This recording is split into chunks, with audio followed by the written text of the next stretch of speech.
جنت کی نعمتوں سے جی نہیں بھرے گا. ان الذین آمنوا وعملوا الصالحات، جو لوگ ایمان لائے اور انہوں نے کام بھی اچھے کیے، یقیناً ان کے لیے فردوس کے باغات کی مہمانی ہے. یہ ہے تھی جنت کا اعلیٰ ترین مقام. یہاں حدیث ڈال دیجئے.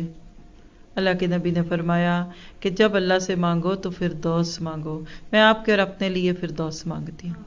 اللہم انی اسألک الجنت الفردوس بغیر حساب. اللہ بے حساب فردوس دینا. پتہ ہے کیوں فردوس مانگی ہے؟ کہ اس کی چھت رحمان کا عرش ہے. اللہ کا قرب، اللہ کے بہت قریب رہے. دیکھیں جو قریب رہتا ہے وہ قریب ہی ہوتا ہے. دور والے کو پھر بھی کچھ نہ کچھ جھجک پڑی جاتی ہے اور آنے جانے کا سوچ کے بندہ پیچھے ہوتا ہے.